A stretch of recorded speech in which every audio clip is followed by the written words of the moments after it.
Racist cop targets black woman at check-in. She's a government transportation official and gets him fired for misconduct. A queue stretches across the polished floor of Bradley Regional Airport, and tension clings to the air like static on a stormy night. Natalie Kingsley, a poised black woman in a tailored navy blue suit, can't shake off the unsettling prickles on the back of her neck. Across the checkpoint stands Officer Marcus Branning, his gaze hawkish and suspicious, honed in on her as if she's the sole threat in this bustling terminal. Something about the way he narrows his eyes conveys more than routine screening. Natalie senses trouble. She's seen this brand of prejudice before, but never this blatant or this personal. Bradley Regional Airport was typically a place of transition, busy travelers rushing in and out, families reuniting at arrivals, couples bidding emotional goodbyes at departures. On any other afternoon, the pace would be brisk, lines would move, and tensions would revolve around mundane concerns like missing luggage or delayed flights. But on this particular day, the tension swirling through the concourse had a darker dimension, a reminder that prejudice can strike anywhere, even amid the hum of everyday life. The building itself was immaculate, with slate-grey tiles polished to a glossy sheen. The Department of Transportation had recently funded an expansive renovation here, investing in new scanning machines for the Transportation Security Administration, TSA checkpoints, and adding new waiting areas.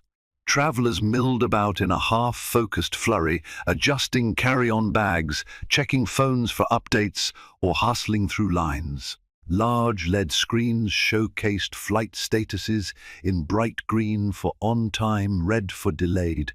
Everything exuded efficiency and modernity. Standing near the front of the security checkpoint was Natalie Kingsley, 34 years old, a rising star within the Federal Aviation Administration, an arm of the Point US Department of Transportation. She was known for her composure, her incisive intelligence, and her commitment to equality and efficiency in all matters of airport management. Her poise came from a thorough education and her unwavering determination to excel no matter the circumstances. Having graduated at the top of her class from Howard University, Natalie had swiftly risen through the ranks of governmental transportation roles.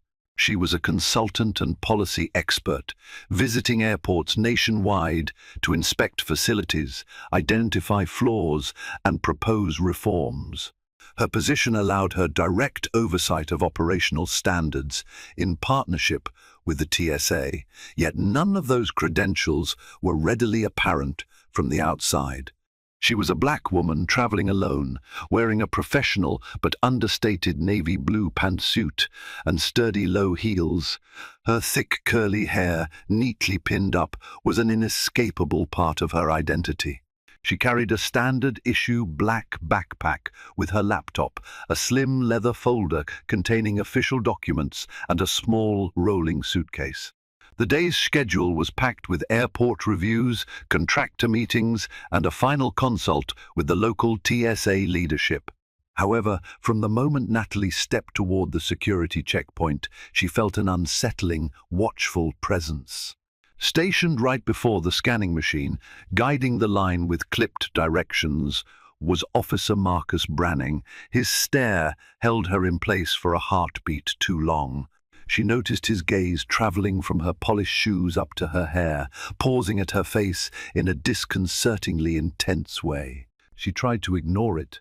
Stranger stares were not an unfamiliar experience, but something about this man's scrutiny felt uncommonly hostile. Despite her attempts to remain focused on her day's agenda, that uneasy feeling gnawed at her. What she didn't yet know was that Marcus Branning had a long history of aggression and misconduct allegations, though none had ever stuck. He had a reputation among some colleagues as a man on a power trip. A few even whispered that he singled out minorities for undue scrutiny. Airport security is always stressful, yes, but Marcus seemed to take personal delight in pushing certain people's buttons. Marcus Branning was a local cop assigned to airport duty as part of a specialized task force. The city's police department collaborated with the TSA in an effort to improve security measures. Marcus had served on the force for over 10 years. On paper, he was a seasoned officer with multiple commendations, but behind the scenes lay a different story.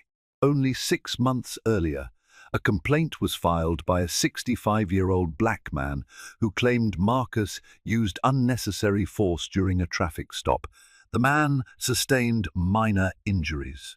Internal Affairs had opened a file, but the investigation went nowhere. The official statement concluded there was insufficient evidence to take action. Marcus was tall, his uniform stretching over broad shoulders. He prided himself on physical fitness and had a certain presence that could be described as intimidating if one crossed him. He had a strong jaw, short cropped hair, and steely grey eyes. Superficially, he cut the figure of a classic American police officer. Some younger recruits looked up to him. They saw him as fearless and uncompromising. When it came to investigating suspicion or ensuring law and order, he took matters into his own hands, often with little regard for protocol. But there was more to Marcus than the uniform. Underneath the stoic facade lurked a seething resentment he rarely disguised. It seemed that whenever he encountered someone he deemed not to belong, particularly a person of color, Marcus had an uncanny ability to pinpoint the slightest reason to escalate a routine check. He couched his treatment in official language. "I'm just ensuring we maintain the highest level of security." Those who tried to raise alarms were often drowned out by official reports, citing lack of evidence. Marcus had grown bolder with each incident, brushed under the rug. This day was no different, except that the woman he'd locked onto was not just a random traveler. Natalie was a policy expert, an inspector of sorts. More importantly, she was someone who knew precisely how the system worked and how to use that system to stop abuses of power. But Marcus, of course, had no inkling of Natalie's position. He simply saw a black woman in line, someone that fed into his prejudices, and someone he could attempt to dominate to flex his authority. A brisk order cut through the bustle. "M.A.A.M. Step right over here." The tone was sharp, demanding immediate compliance.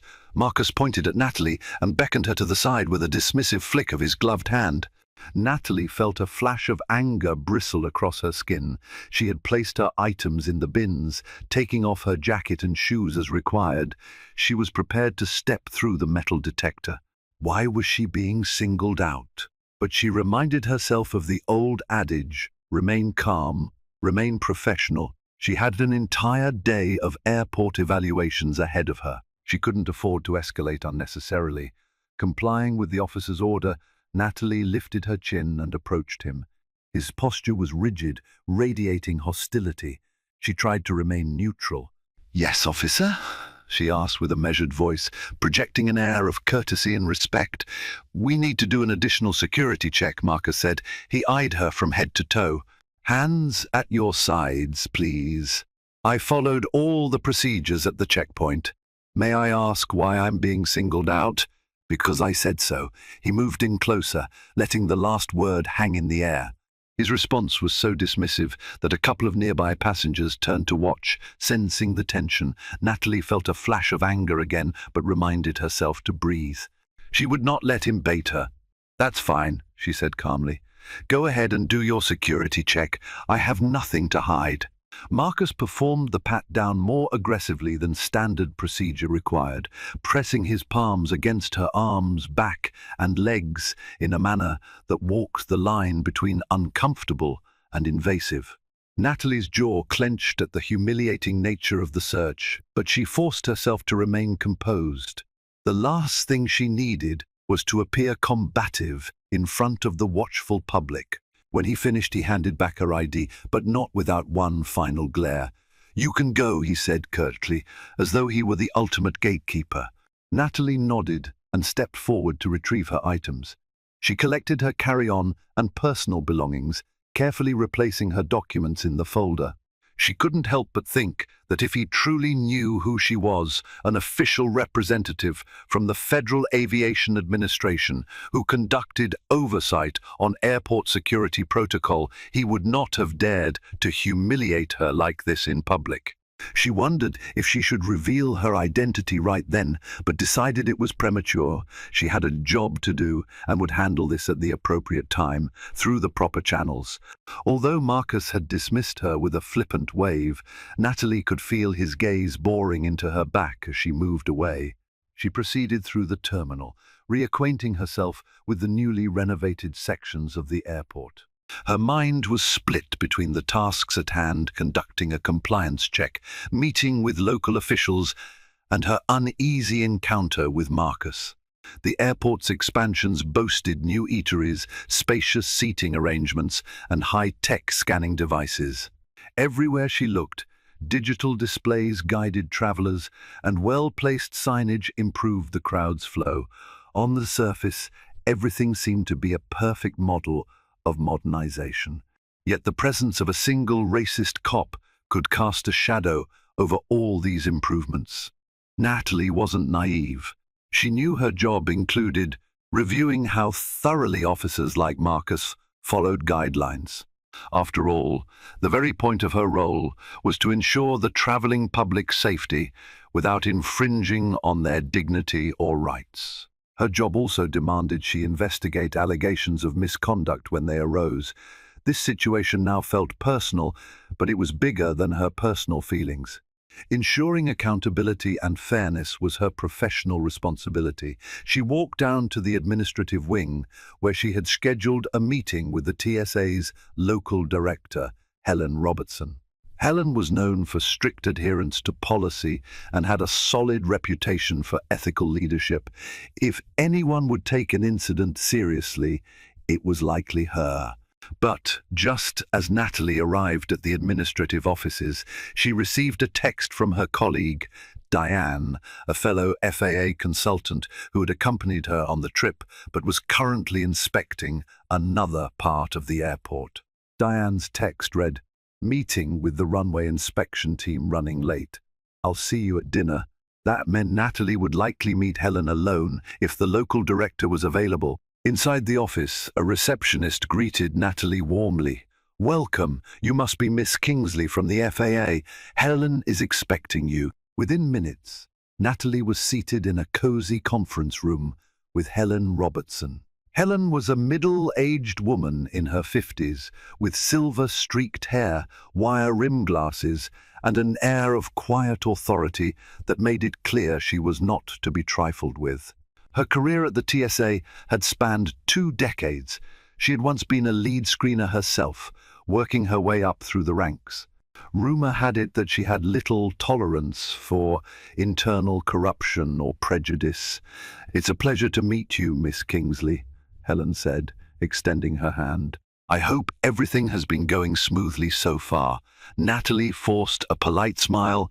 "Likewise, Director Robertson. The renovations are impressive, and I appreciate the improvements in signage and passenger flow. But I also encountered something that concerns me." Helen's eyebrows rose in polite inquiry. "Go on."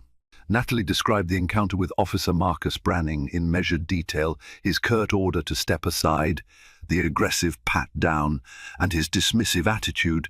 She chose her words carefully, ensuring not to embellish. Helen listened intently, her features growing stern. "I've heard his name before," Helen said. "Officer Branning isn't under TSA jurisdiction, but he works closely with our security staff. Officially, he's with the local police department's airport task force." She paused. "And yes, there have been complaints. Mostly informal, but there was at least one official grievance lodged. I don't recall the details." Natalie nodded. "I understand that I'm here to evaluate how the TSA functions and to ensure compliance. But this sort of discriminatory behavior from any security personnel jeopardizes everything we're trying to accomplish.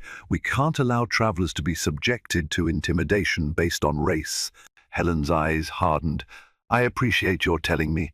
I'll bring this to the next joint oversight meeting with the airport police liaison. We can't control every officer's personal biases, but we can expose them and advocate for disciplinary measures if there's a pattern.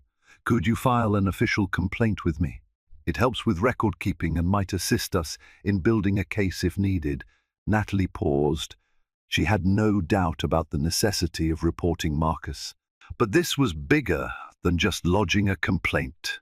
She also needed to approach it from her role at the FAA, ensuring that Bradley Regional Airport met the federal standards for appropriate security screening. I'll absolutely file a complaint, she said. I also want to see how the chain of command handles such issues. If there's a pattern, we need to work together with local law enforcement to fix it. Helen nodded, clearly in agreement. We must protect both the integrity of the security process and the rights of passengers. I'll send you the forms. Meanwhile, I'll see if I can gather any historical data on Officer Branning's previous complaints. They wrapped up the meeting with the understanding that Natalie would continue her official inspection duties throughout the airport. Helen excused herself to handle a separate security matter.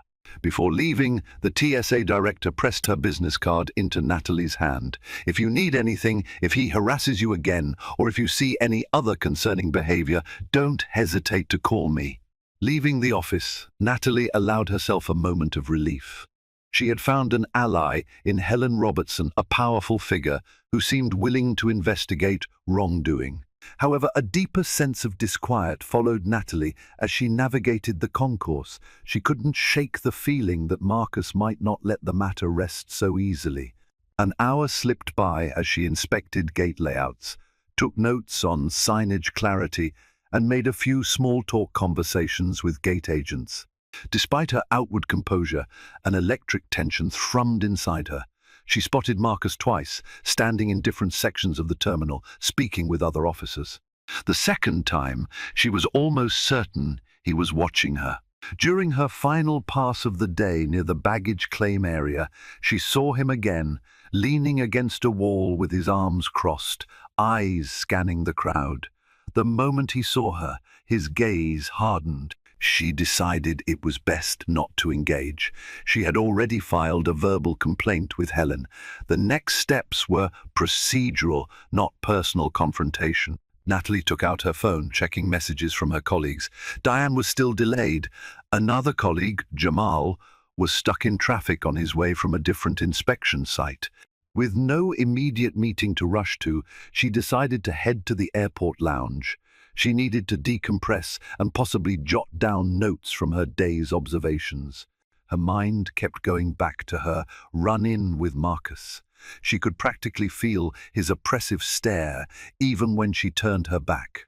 The airport lounge was a quiet oasis, thanks to her status as a government official with certain travel privileges. Plush chairs, warm lighting, and gentle music created an atmosphere far removed from the hustle and bustle outside. Natalie settled into a corner seat with a cup of green tea and opened her laptop to begin organizing her notes. She intended to prepare a concise report for Helen that would detail the morning's events, focusing on the violation of standard pat-down procedures and the likely racial profiling. She typed swiftly, her mind crystal clear about each fact. As she neared the end of the summary, her phone buzzed. She half expected it to be a text from Diane or an update from Helen. Instead, the call came from an unknown number. "Hello?" she answered, keeping her voice low. "What are you writing there?" a voice drawled. It took her half a second to recognize Marcus's voice. Her gut twisted. "How did you get my number?" she asked, stunned. Her voice rose slightly, attracting the attention of a few other lounge patrons. "I have my ways. Just be careful. People who make trouble around here don't tend to last." Natalie's pulse hammered in her ears. She made a quick decision: end this call. Arguing or demanding answers would serve no purpose over the phone. She hung up, feeling shaken yet resolved. This was beyond a standard case of tension. Officer Branning had crossed a serious line. Acquiring her private number and making a veiled threat constituted harassment. Her hands trembled slightly. She steadied herself, inhaling slowly. She saved her document and closed the laptop. Tonight, she would forward the report to Helen and contact her superiors at the FAA as well. If Marcus was capable of digging up her number just to intimidate her, who knew what else he might do? Despite her anxiety, she forced herself to calm down. She was not just any random target. She was an official government representative, equipped with the knowledge and connections to address precisely this kind of abuse. She refused to be cowed. Natalie decided it was imperative to inform her colleagues about this incident. She dialed Diane first. The call went to voicemail, so she left a measured message. "Diane, it's me." Something urgent happened with one of the local officers at Bradley Regional. "I'll fill you in later. Please call me as soon as you can." Next, she tried Jamal. He picked up immediately. Jamal was an FAA specialist assigned to ground operations oversight. They had worked together for several years, forging a solid friendship as well as a professional bond. "What's up, Natalie? Is everything all right?" he asked, sounding concerned right away. She explained the events, from the humiliating pat down to the menacing phone call. Jamal listened quietly, occasionally murmuring in alarm. "That's completely unacceptable," he said at last. "You're a federal official on duty. He can't intimidate you like that." "Exactly," she said, her voice shaking with residual anger. "But I'm worried he might escalate if he feels threatened by an investigation. We can't let fear stop us," Jamal said. "We have a protocol for a situation like this. You know, the department doesn't tolerate harassment of its staff. File your formal complaint immediately, copy it to your chain of command, and let them coordinate with local authorities. Even if the local police department tries to circle the wagons around him, we have federal leverage." "Right, I'll do it tonight." She glanced around the lounge, aware of the curious gazes of a few travelers who had overheard her raised tone. She lowered her voice. "I also need to talk to Helen Robertson again. She asked me to file an official complaint." "You think she'll back me up?" "Without a doubt," Jamal said. "Helen's got a track record of cleaning house when it comes to discriminatory behavior." She felt a wave of relief. "Thank you. I really needed to hear that. Hang in there," Jamal said warmly. "We're here for you. Keep me posted, okay?" Natalie ended the call, her resolve reinforced. She had allies, both inside and outside the airport. A well-documented complaint and a thorough investigation would be the best path forward. She vowed that Officer Marcus Branning would not be allowed to continue harassing people unchecked. That vow was no longer just part of her official duties, it was personal. After finishing her tea, Natalie packed up her things, resolved to leave the airport for the evening. She'd head to her hotel, file her complaint, and prepare for the next day's meetings. The events of the day were rattling her more than she cared to admit. A good night's rest would help her recharge. Stepping back into the concourse, she walked briskly toward the escalators leading to ground transportation. The overhead announcements chimed. People hustled by, some lugging heavy suitcases, others dragging reluctant kids. The swirl of humanity around her made Marcus's earlier threat feel almost surreal until she spotted him again, leaning against a pillar near a food kiosk. Her heart thumped harder. She wanted to avoid him altogether, but the escalators were just beyond the kiosk. She steeled herself and walked forward, head high. He was speaking to another officer, a younger man who seemed to be listening intently. As she passed, she heard Marcus mutter something inaudible, then she felt his eyes follow her. Clutching her carry-on handle, she reminded herself she was no victim. She refused to avert her gaze. Her eyes locked on Marcus's for a split second, catching the smug grin tugging at the corner of his mouth. Her stride didn't falter. She continued walking, though her heart pounded. Moments later, Just as she stepped onto the escalator, a voice barked behind her. "Wait, ma'am, hold on." She turned. The younger officer was jogging up. For a moment, she feared the worst, that Marcus had concocted some excuse to detain her again. But the young officer held up a cell phone with a pink case in his hand. "You dropped this?" Natalie blinked. She checked her purse, realizing with relief that her phone was indeed still there. "That's not mine," she said, confusion crossing her face. She held up her phone in its plain black case. "See?" The young officer frowned. "Oh, sorry. Someone said you dropped a phone." She realized with a cold clarity that it was a petty trick, likely orchestrated by Marcus to rattle her. The younger officer walked away, presumably to find the phone's real owner. Natalie turned away, her mind whirling. What was Marcus's endgame? Why was he so bent on intimidating her? Because she had the audacity to challenge him? Or because he suspected she was more than just a random passenger? If he found out she had gone to the TSA director, his aggression might intensify. But there was no backing down now. She had to stand her ground, both for herself and any other travelers he might target. That night, in the quiet of her hotel room, Natalie methodically typed up her official complaint. She recounted the sequence of events with meticulous detail, the baseless extra screening, the aggressive pat-down, the threatening phone call, and the subsequent intimidation. Facts, times, and locations were all documented. She also sent Helen Robertson a separate email with a summary referencing their meeting. The complaint was thorough but concise. In it she wrote, "I strongly believe that Officer Marcus Branning engaged in discriminatory conduct based on my race. His actions were not in line with standard security protocols. Furthermore, the phone call I received indicates a potential abuse of power and intimidation that should be thoroughly investigated. I request a formal inquiry into his behavior, along with any previous complaints that may establish a pattern." It felt strangely therapeutic to put the events into official language, removing the emotional charge and framing it as a clear breach of conduct. She concluded by requesting the TSA and local police department jointly review any available security camera footage and phone records to confirm the details. At the end, her signature read, "Natalie Kingsley, Senior Policy Advisor, FAA." That title alone carried weight. She pressed send and allowed herself a breath of relief, hoping it wouldn't be the start of a drawn-out battle, though she suspected it might be. Then she texted Jamal and Diane, letting them know she had filed the complaint. She received an immediate thumbs-up emoji from Jamal.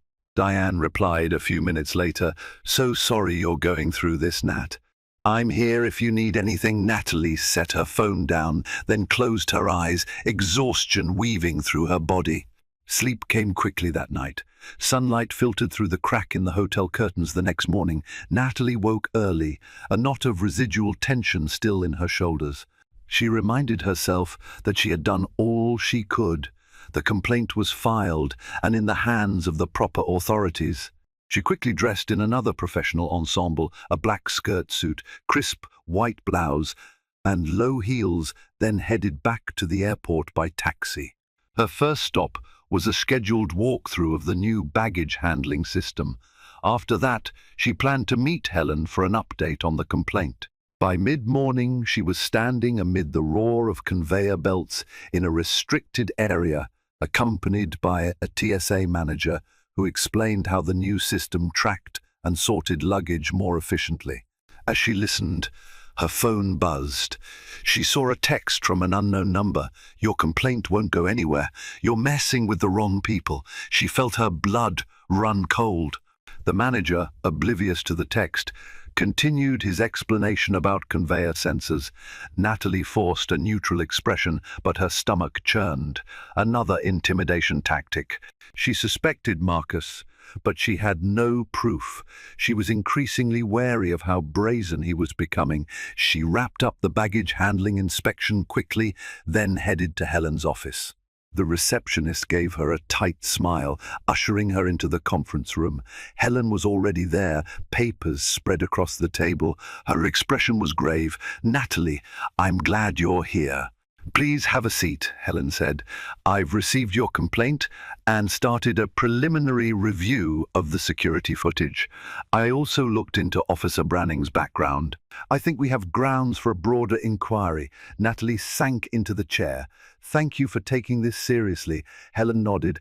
"I spoke with the local police liaison this morning. They've opened an internal affairs investigation. Officially, they say they'll cooperate, but I'm not entirely convinced. There's a pattern here, several accusations over the past few years, mostly from people of color, but each time the investigation fizzled out." Natalie's heart sank. "So they might just try to stonewall us again." Helen's eyes narrowed. "Not this time. We have airport security footage that shows the pat-down wasn't properly conducted. We can confirm you didn't set off any alarms that would have necessitated that thorough of a search. That's enough to show a procedural violation. But more importantly, you're a federal official." Marcus picked the wrong person to intimidate. Natalie inhaled slowly. "He's been sending me threatening messages. I got one this morning." Helen leaned forward. "We can't let him continue." "Did you show the messages to the police or anyone else?" Natalie pulled out her phone, showing Helen the text. "He's using an unknown number. But I'm sure the police can subpoena phone records if they choose to. The question is whether they will." Helen's expression hardened with resolve. "We'll push them. I'm also going to share this with the TSAs. Office of Inspection. They have the authority to investigate security personnel misconduct at airports. Even though he's not TSA, he's working in collaboration with us, which makes him subject to certain regulations." For the first time since this nightmare began, Natalie felt a tangible sense of hope. Helen was mobilizing official channels. Backing away now seemed impossible for Marcus. Yet, a flicker of doubt lingered. She knew how deeply systemic issues could protect someone like Marcus. Would official channels truly deliver justice? The next 2 days passed in a haze of official meetings, hallway whispers, and simmering undercurrents of tension. Natalie conducted her standard inspections, always looking over her shoulder. Diane and Jamal stayed close, offering moral support whenever they crossed paths. Helen kept her in the loop about the investigation, but progress was slow. Marcus seemed to be everywhere and nowhere at once. Natalie spotted him a few times, but he kept his distance, as if aware of the scrutiny now on him. She was in the middle of finalizing her notes on the airport's compliance with TSA guidelines when she received a disturbing call from an unknown number again. This time, she recorded it. "Don't think filing complaints will keep you safe," the voice warned. It was undeniably Marcus. "People like you are too stupid to know you're making enemies you can't handle." The vile racial slur that followed made her stomach lurch. She trembled with anger and revulsion, but she ended the call without responding. Adrenaline surged, tears of frustration stinging her eyes. She had him now if the recording was permissible evidence. That slur alone could bring the hammer down. She rushed to Helen's office, but Helen was out at a meeting. Instead, she found the TSA's Deputy Director, Martin Hall.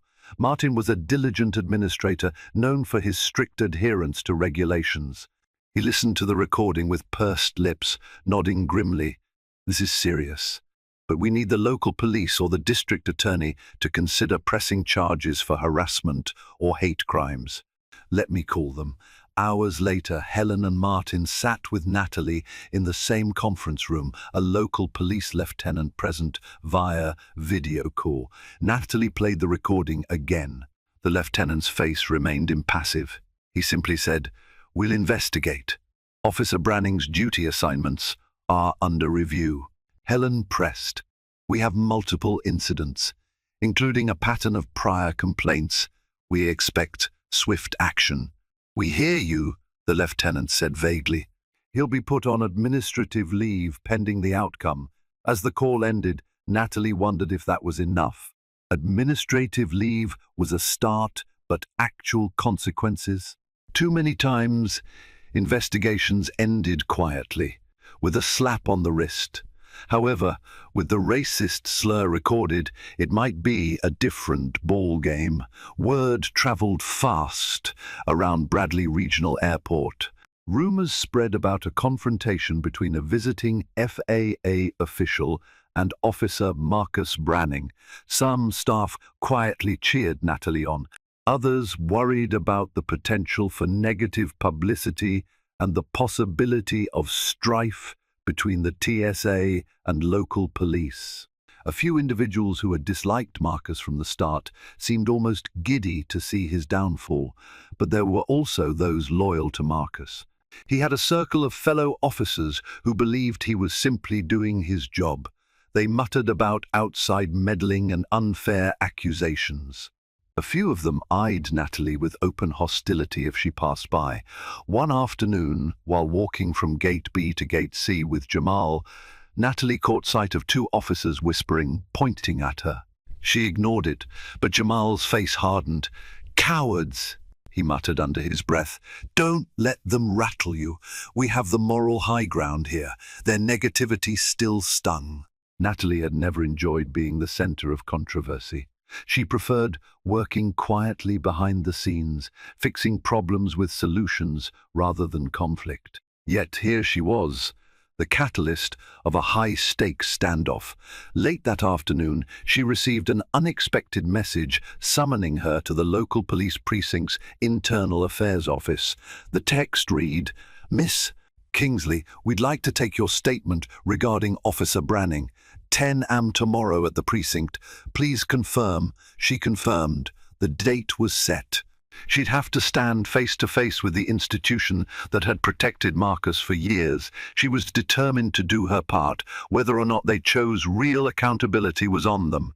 The next morning, Natalie arrived at the precinct, a squat grey building that loomed at the end of a busy street.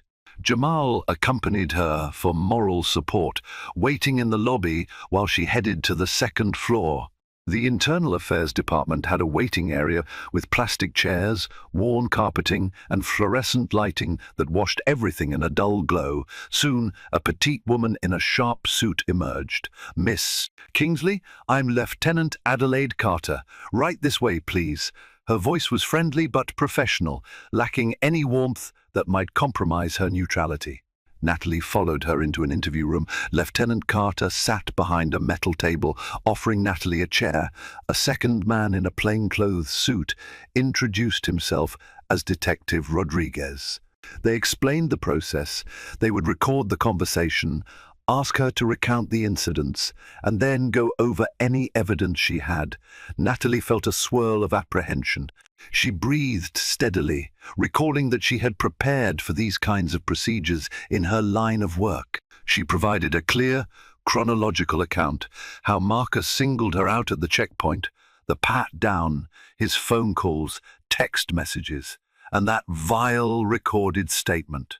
She handed over copies of her phone logs, screenshots of the texts, and the audio file of his hateful tirade. Detective Rodriguez listened intently, occasionally nodding or asking clarifying questions. Meanwhile, Lieutenant Carter furiously typed notes. When the interview ended, Carter leaned forward, folding her hands atop the table. "Thank you, Miss Kingsley. That was very thorough. We have an active investigation into Officer Branning's conduct. If we need more information, we'll reach out." Natalie's instincts told her to push. "Lieutenant, I need to know if you plan to press charges, or at least hold him accountable. This is more than a minor infraction. This is harassment with a racial component." Detective Rodriguez exchanged a glance with Carter. Carter sighed. "We're treating this with the utmost seriousness. However, the district attorney will decide if charges are warranted based on evidence and probable cause.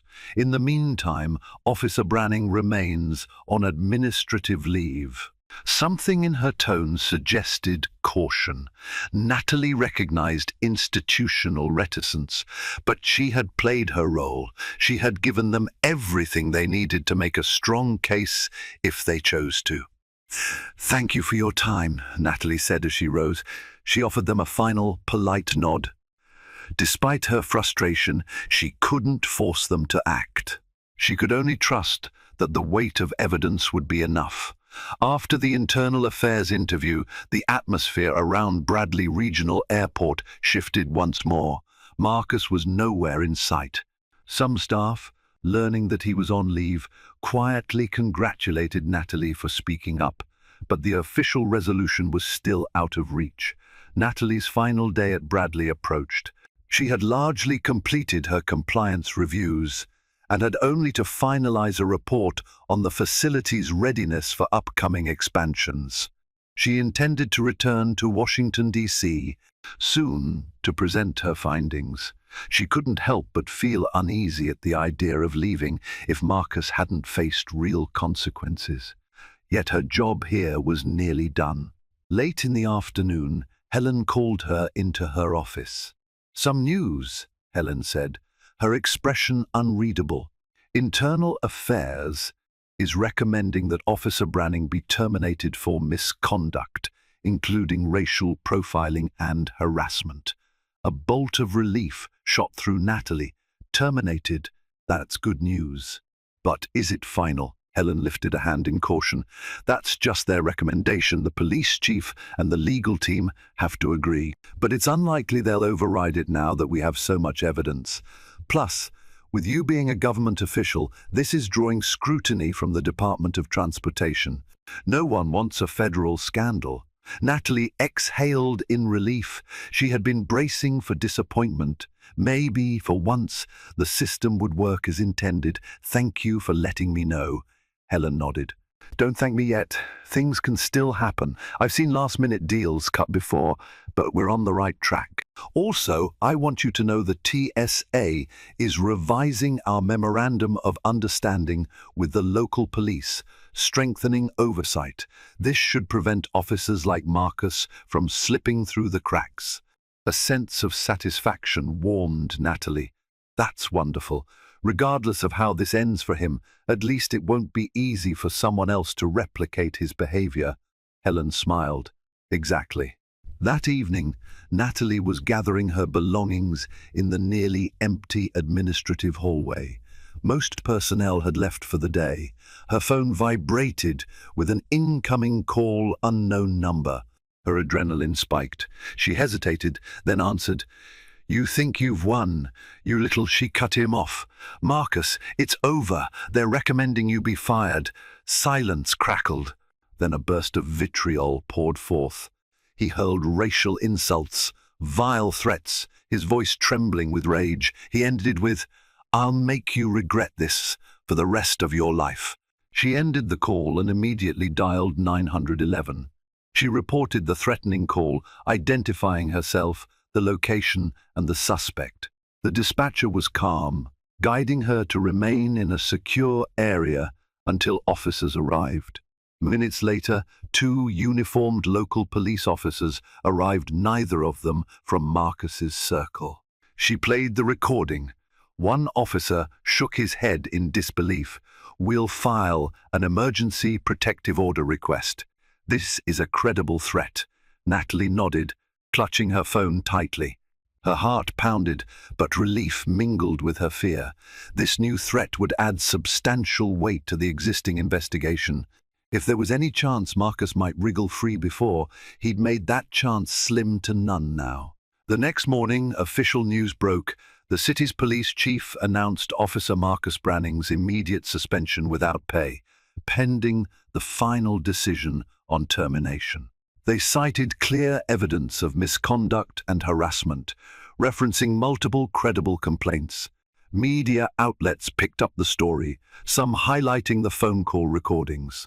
A local reporter cornered Natalie on her way out of the terminal that day, but she politely declined to comment. She had done her job by filing the complaint and supplying evidence. The rest lay in the hands of the authorities. By noon, a press conference was held. Helen Robertson stood alongside local police representatives. They confirmed a zero-tolerance policy for racial discrimination. though they offered few details about the ongoing investigation. Marcus's attorney made a brief statement, accusing the city of bowing to federal pressure, maintaining that the officers' actions were consistent with standard procedure. But given the damning audio and repeated pattern of complaints, few people believed that defense. Natalie watched the coverage on a TV in the airport lounge, her emotions swirling. She felt relief, vindication, and exhaustion. She had never wanted to be the center of such a storm. She only wanted the airport to be a place of fairness and safety for all travelers. Finally, with her final evaluation completed and a flight back to DC in an hour, she retrieved her suitcase and headed to the gate. Diane and Jamal, who were heading to different destinations, walked with her part of the way. "You did it," Diane said softly. "You stood up to him, and it looks like justice is being served." Jamal clapped a hand on Natalie's shoulder. "I'm proud of you. That took real courage. Who knows how many people you saved from being targeted by that man." Natalie smiled, though her eyes glistened with unshed tears of relief. "Thank you, both of you, for having my back. And thanks to Helen, too. She was pivotal in all this." They parted ways at the security checkpoint. This time, the TSA officer recognized Natalie's badge, and the screening was quick and courteous. No glaring stares, no undeserved scrutiny. She collected her items on the other side, exhaling a steady breath. In the weeks that followed, the internal affairs process moved swiftly under public scrutiny. Interviews were conducted with previous complainants. Testimonies piled up, painting a picture of Marcus Branning as a serial harasser whose bullying targeted minority passengers and drivers. A few of his law enforcement peers tried to defend him, but they faced a mountain of contradicting evidence. Eventually, the police department made their final announcement: Marcus was fired for gross misconduct. In their statement, they cited multiple infractions, culminating in the documented racial harassment of Natalie Kingsley, a federal official. Not only was he terminated, but the district attorney also filed criminal charges for harassment and making terrorist threats over the phone. The Department of Justice considered a civil rights investigation, though the details remained pending. Karma, it seemed, had arrived in full force. The officer who once seemed untouchable was suddenly unemployed and entangled in legal battles. The local press lambasted him as a symbol of systemic racism in law enforcement. Even some of his old supporters distanced themselves, unwilling to defend the indefensible. Meanwhile, Natalie's role in the matter won her respect among her colleagues. Though she never sought the spotlight, the news of how she'd handled the situation traveled within the FAA. She was commended for her professionalism, resilience, and determination to uphold the core values of justice and equal treatment. She returned to her routine of policy work with a renewed sense of purpose, gratified that she had made a real difference. Months passed. The scandal involving Marcus Branning slowly faded from the daily headlines, replaced by fresh controversies. But for those directly involved, the memory lingered. Bradley Regional Airport made a series of reforms, guided by recommendations from Natalie's official report. They strengthened their partnership with the TSA's Office of Inspection, implemented mandatory sensitivity and bias training for airport task force officers, and established a robust complaint review protocol. Every so often, Natalie would get an update. Marcus's criminal case was proceeding, depositions were happening, or a new piece of evidence emerged. She learned he had, at one point, considered a plea deal. Ultimately, the wheels of justice turned, and he eventually pled guilty to harassment charges. He avoided major jail time but faced probation, fines, and a permanent record. The civil rights aspect of the case still loomed, and it haunted him. Additionally, multiple lawsuits emerged from prior victims who now felt emboldened to speak up. For Natalie, life moved on. She continued traveling around the country, evaluating airports for the FAA. Wherever she went, the experience at Bradley Regional shaped her approach. She made it a point not only to check compliance with standard regulations, but also to discreetly gauge whether any staff members displayed the same kind of subtle intimidation she had encountered. She had a heightened awareness now, and she quietly shared her story with other officials, encouraging them to prioritize fairness and respect for all travelers. The ripple effects of her actions extended well beyond that single airport. Her superiors gave her a chance to craft new policy recommendations at the federal level, recommendations aimed at increasing transparency between local police forces and airport authorities, establishing minimum standards for accountability, and requiring more frequent diversity training. The system was far from perfect, but a small step toward improvement had been made. For Natalie, the confrontation with Marcus wasn't merely an incident she survived, it was a defining chapter that tested her principles.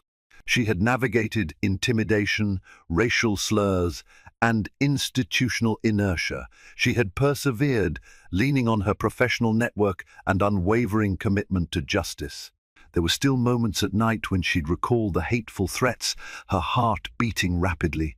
But rather than letting the memories become crippling, she channeled them into advocacy. She collaborated with diversity officers and inspectors across different agencies, helping them draft guidelines to protect not just travelers, but also employees who dared to speak up. She spoke at small-scale workshops about implicit bias, the importance of thorough oversight, and how to document and report abuses of power. In her personal life, the ordeal brought clarity. She valued her supportive friends and colleagues more deeply and took time to decompress from the emotional strains that accompanied her professional responsibilities. She even reconnected with her younger cousin, who was studying criminal justice, encouraging him to stand for the right values if he entered law enforcement. Ultimately, Natalie's experience illustrated both the fragility and strength of the system. Fragility in how a single officer could abuse power for years, shielded by complacency. Strength in how, when the right people unite, armed with evidence, principles, and a refusal to back down, justice can indeed prevail. Thank you for joining me on this gripping journey of one woman's stand against prejudice and abuse of power, one where fate delivered a swift, dramatic dose of karma. Natalie's courage, expertise, and unwavering resolve remind us that we each have a role to play in confronting injustice. No matter how formidable the system may appear, when armed with truth, accountability, and a network of allies, we can make a difference. If this story moved you, if it inspired you, or even if it left you eager to see more tales of justice served, I encourage you to take just a moment to show your support. Please like, share, and subscribe to this channel. Your support not only helps these stories reach more people, but it also fuels the creation of more content that raises awareness about critical issues like racial equality, fair law enforcement, and the power of standing up for what's right. Together, let's keep pushing for justice, one story at a time.